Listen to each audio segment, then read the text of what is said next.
With the current era of gaming, people argue that consoles are becoming more and more like PCs. I used to fight it, but even now I cannot quite escape the idea.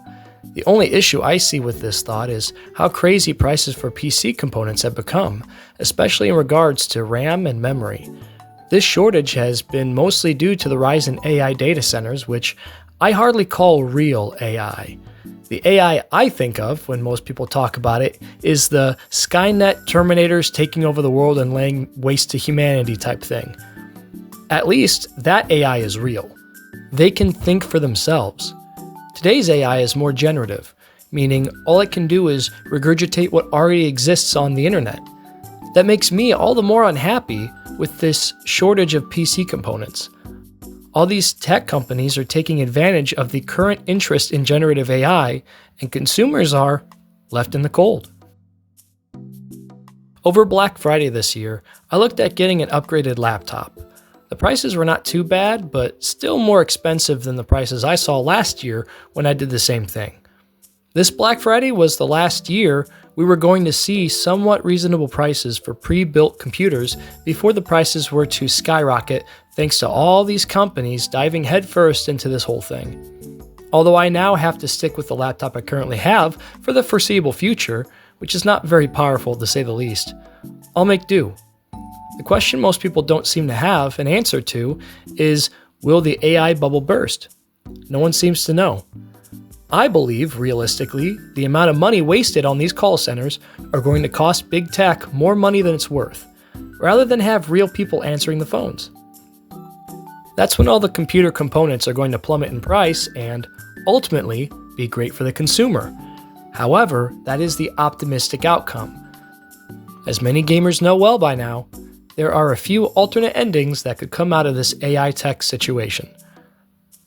So, now that we have the preamble out of the way, the whole reason I wanted to make this video was because I got to thinking, what if the AI situation doesn't get better? What if these chip manufacturers continue to be unable to produce enough chips to feed the AI boom? What if these tech companies are successful with their AI integrations? How would this affect gaming? Specifically, what would happen to game consoles or PCs? And how does Xbox play a role in this? So if the AI boom does not go away anytime soon, the only machines being sold for an affordable price would be small spec PCs that would not be able to run the newest games you want to play. Xbox's Play Anywhere initiative would theoretically take care of this. Anything is an Xbox now. Since my last HB Talks video, things went from Steam Machine potentially coming after consoles once and for all, which, spoiler alert, that's not going to happen, to Microsoft's gaming division playing the long game. They must have seen the writing on the wall somehow and thought gaming computers are going to be in short supply. Now that their cloud streaming is pretty good now from what I've heard, imagine playing on your tablet or your TV through an app. You won't own your games, but you'll be able to play them at the very least. That comes with a hidden cost. If less and less people subscribe to Game Pass, that makes the monthly cost for subscriptions go way up. I could see niche game ownership being for the smallest percentage of gamers, streaming being marketed to the everyday gamer, while everyone else who is priced out of gaming turns back to the classic systems like the NES or the Sega Genesis. I already had my foot in both camps, but I was also getting ready to join the PC master race too, but that's just not going to happen now. Especially with the value of systems like the Evercade and the fact new games are being released for old systems like the Dreamcast, that blows classic gaming wide open for a generation that may like indie games and realizes those classic games are the ones that inspired these new era indie titles. Just having gotten an Evercade myself for my birthday, I can say $25 to $30 for a cartridge with a bunch of arcade games on it seems like the better investment. I also have a PS5 and I love that system more than I thought I ever would. I think if Sony and Nintendo don't make their system lifespans last at least 10 years, no one will find the value in modern gaming. I bought my PS5 in November 2024.